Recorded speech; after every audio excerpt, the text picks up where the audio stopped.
Hindi ako nagsasalita dahil sa galit, kundi dahil sa katotohanan. Isa sa unang utos ni Marcos Jr. bilang Pangulo, tanggalin ang Presidential Anti-Corruption Commission.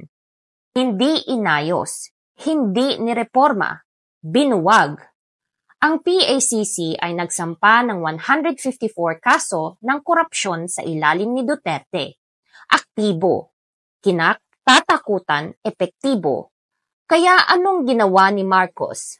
Sinara agad sa unang araw pa lang.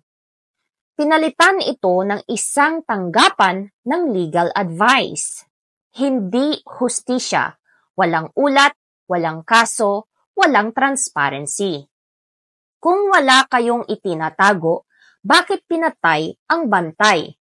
Hindi ito pagkakaisa, ito ay pagtatakip. At nakikita namin kayo. That's hashtag Xandro Says. Sabi nila, manahimik ka na lang. Ang sabi ko, bakit?